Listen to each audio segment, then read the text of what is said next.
Hola, bienvenidos a Huellas del Pasado, un podcast histórico, en donde hablaremos de uno de los inventos más transformadores en la historia humana, la escritura. Bueno, pero más allá de la imagen romántica de la pluma y el papiro, veremos cómo surgió una necesidad práctica, la organización, registrar y controlar. El día de hoy me acompañan tres grandes voces. En primer lugar tenemos a Joel, quien nos guiará a través de los acontecimientos históricos. Y bueno, bienvenido Joel. Muchas gracias, Ronnie. Estoy muy emocionado por contar esta historia que marcó el inicio de la civilización. Bueno, así también nos acompaña Roberto, historiador especializado en ciencias antiguas. Bienvenido, Roberto. Muchas gracias. En primer lugar, quería agradecerte, Ronnie, por haberme invitado a tu programa para hablar sobre un tema que es trascendental, un tema que es importante para toda la sociedad. Es decir, sobre, como tú ya lo has dicho, sobre la revolución de conocimiento humano en las primeras sociedades, en Mesopotamia, Egipto y las demás contemporáneas en esta época. Y bueno, por último, tenemos a Enrique, nuestro comentarista, que siempre, encuentra la forma de conectar el pasado con el presente. Bienvenido, Enrique. Muchas gracias, Ronnie. Estoy seguro de que hoy descubriremos que muchas cosas de nuestra vida diaria vienen de mucho más atrás de lo que nosotros pensamos. Bueno, para empezar entonces, Joel, ¿podrías hablarnos un poco sobre cómo y por qué surgió la escritura en el mundo antiguo? Sí, todo comienza en las antiguas ciudades de Sumer, hace más de 5.000 años. Aquí los templos religiosos también se van a convertir en templos donde se van a guardar los excedentes de producción, es decir, templos económicos. Aquí los sacerdotes administraban los recursos valiosos, pero llegó cierto punto en donde la producción era excesiva y la memoria de los sacerdotes en algunos casos era deficiente, por lo cual, a la necesidad de esta administración, surgió un sistema del cual va a ir evolucionando constantemente, pasando de simples símbolos a una escritura realmente formal. Qué interesante, Joel, lo que nos comentas. Bueno, Roberto, tú que conoces bien la evolución de estos sistemas, ¿cómo pasamos de estos dibujos simples a una verdadera escritura? A ver, este proceso de cómo se inventó la escritura es un proceso fascinante. Al principio se usaban pictogramas, dibujos que representaban objetos tangibles, una vasija, un buey, una espiga de cebada. Pero pronto se enfrentaron a la necesidad de representar no solo cosas, sino ideas y acciones. Y así fue como nacieron los ideogramas. Y con el comercio se hizo indispensable representar nombres, contratos, deudas. Eso exigió fonogramas, signos que representaban sonidos. Este paso fue clave porque permitió escribir lo que no se veía, sino lo que se decía. Y así la escritura pasó a ser contabilidad visual a lenguaje registrado. A ver, nosotros hemos hablado de ideogramas, pictogramas y fonogramas, pero algo que no hemos mencionado es cómo se llegó a este punto. Los primeros registros encontramos provenientes de Sumer, de los sumerios, con el cual fue gracias al material en cual se escribían o se empezaban a acuñar estos términos, estos símbolos, en un material el cual duró a lo largo del tiempo hasta hoy día, hasta la actualidad. Pero en Egipto, otra gran cultura ubicada en el valle del río Nilo, como dijo Heródoto de Halicarnaso, que Egipto es el don del Nilo, no hemos encontrado registros del por qué justamente o del cuál fue el proceso que siguieron estos individuos para llegar hasta la escritura jeroglífica. Esto debido a que la escritura prácticamente se dio en materiales que con el paso del tiempo fueron destruidos por diversos factores, como el clima o diversas pestes, si nosotros lo queremos llamar así. Claro, claro. Bueno, y eso debió cambiarlo todo en ese entonces. Bueno, Enrique, ¿y cómo ves este salto? ¿Crees que somos conscientes del impacto real que tuvo ese avance? Bueno, Ronnie, sinceramente no creo que seamos conscientes del impacto que tuvo tal avance. Nosotros lo damos por hecho, pero la posibilidad de representar el lenguaje abrió las puertas a, por ejemplo, la administración, la ley e incluso la educación, el cual es el nacimiento de la historia escrita y con ella de la civilización. Totalmente de acuerdo contigo, Enrique. Bueno, ahora que entendemos cómo nace la escritura, hablemos de quiénes la usaban. Joel, ¿podrías hablarnos un poco sobre las escuelas de escribas? Por supuesto.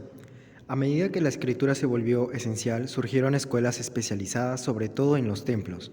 En estos lugares, los aprendices memorizaban cientos de signos, practicaban su trazo y también aprendían su pronunciación. Las tablillas escolares eran como los cuadernos de hoy en día.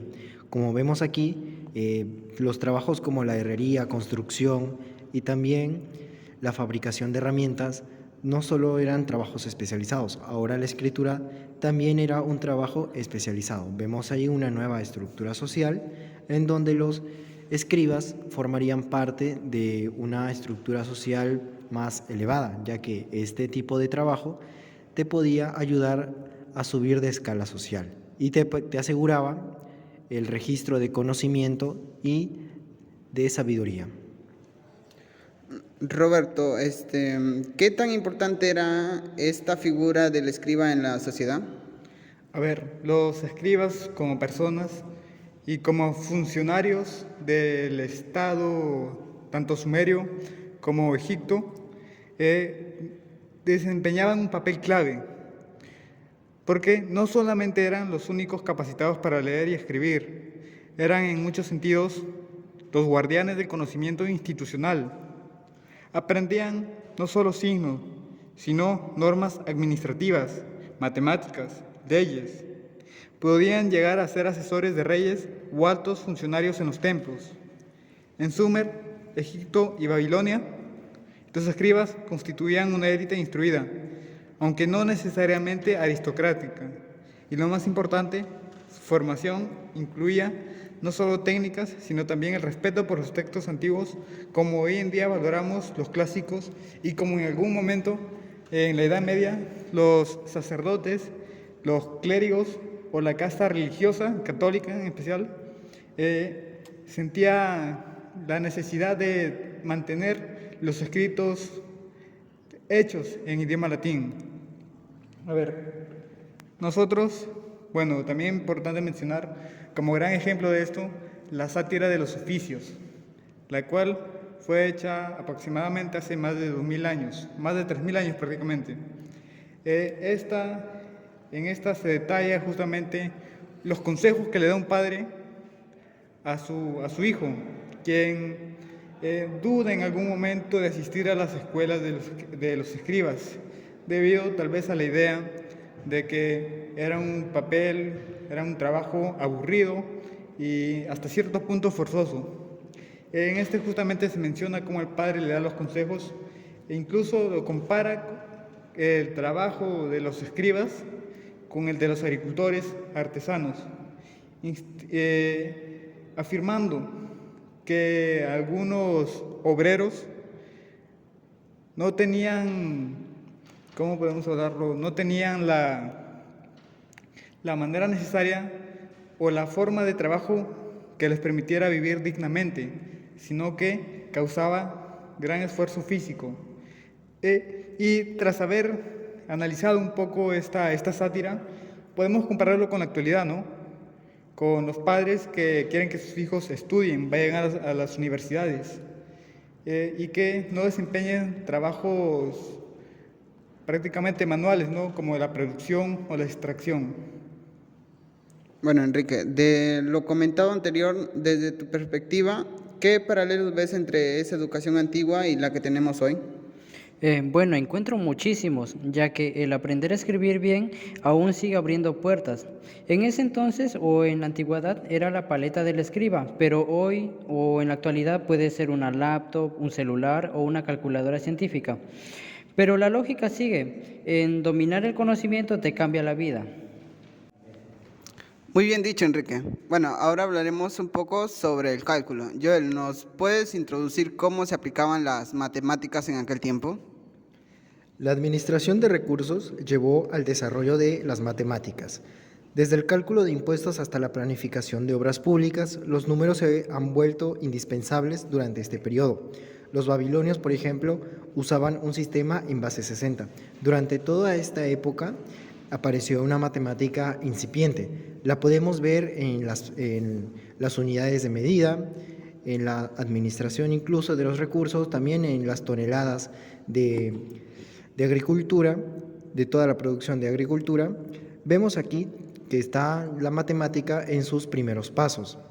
En lo que es las unidades de medición, podemos ver que las primeras civilizaciones empezaron a medir ya sea con sus manos, con sus pulgares e incluso con sus brazos. Pero, como vemos, estos sistemas en algunos casos resultaban algo inexactos, ya que debido a la apariencia física de las personas, no todos contaban con una misma extensión de brazo. Y también aquí podemos ver cómo empezaron los primeros sistemas numéricos, en donde con simples trazos equivalían a cantidades como 100, 10, 600 y así sucesivamente. Roberto, ¿cómo lograban resolver problemas sin los instrumentos que tenemos hoy? A ver, un punto importante a aclarar es que en aquel entonces no se tenían las matemáticas que hoy tenemos, sino que fue justamente por la necesidad de administrar correctamente los recursos y a construir las grandes edificaciones que perduran muchas hasta hoy día. Ellos empezaban a utilizar métodos que combinaban genialidad práctica y tradición. Por ejemplo, los egipcios, tenían una manera ingeniosa de multiplicar, basada en duplicación sucesiva, mientras que los babilonios desarrollaron tablas de multiplicación y recíprocos que anticipaban al álgebra. En ambas culturas, las matemáticas estaban al servicio de necesidades reales: calcular volúmenes, repartir raciones, estimar cosechas. Incluso tenemos algunos problemas de segundo grado resueltos con procedimientos médicos. Todo antes del año 1600 a.C. La matemática era ciencia aplicada, pero también era una forma de pensamiento lógico estructurado. Entiendo. Bueno, Enrique, ¿te parece que ese espíritu práctico de las matemáticas sigue presente hoy? Totalmente, mi estimado Ronnie. Bueno, aunque a veces las veamos como abstractas, en realidad están en todas partes. Podemos decir que las podemos encontrar en el presupuesto del hogar, en los algoritmos de las redes, incluso en la arquitectura. Excelente. Bueno, ahora cambiamos de terreno, o mejor dicho, levantamos la vista al cielo. Joel, ¿podrías contarnos cómo la observación del cielo se volvió parte del conocimiento antiguo? Con gusto. Bien, aquí encontramos que los movimientos celestes fueron claves para regular la vida. El saber cuándo sembrar, cuándo realizar rituales o también predecir fenómenos naturales dependía de la observación del cielo.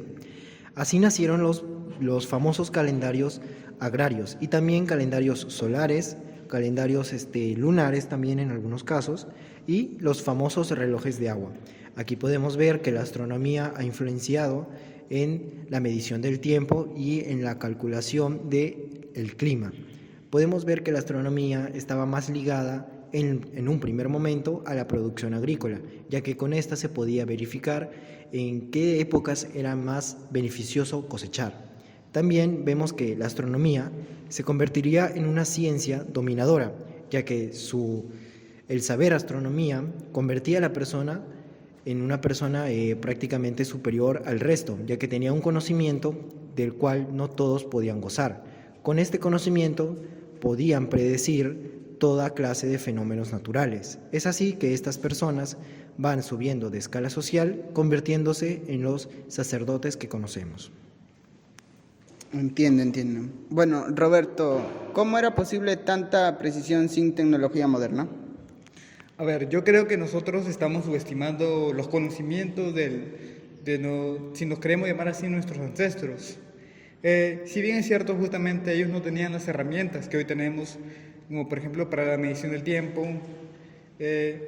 Ellos, gracias a su paciencia y sistematizar, lograron registrar durante siglos fases lunares y los movimientos planetarios, usando tablillas de arcilla que aún conservamos en la actualidad. Su sistema sexagesimal les permitió establecer divisiones del tiempo que usamos hasta hoy, 60 segundos, 60 minutos. En Egipto, la relación entre la crecida del Nilo y la estrella Sirius dio lugar al calendario solar. Estos pueblos no tenían telescopios, pero sí algo igual de poderoso: la constancia en la observación y el registro meticuloso. Enrique, ¿crees que hemos perdido esa conexión con el tiempo natural? En parte sí. Bueno, en la actualidad nosotros seguimos a lo que son los relojes digitales o los calendarios automáticos, pero antes el tiempo se sentía, incluso se podría decir que se vivía. Bueno, todo dependía del cielo y el cómo saber leerlo era un saber vital. Muy cierto de tu parte, Enrique. Bueno, ahora vamos con algunas reflexiones finales.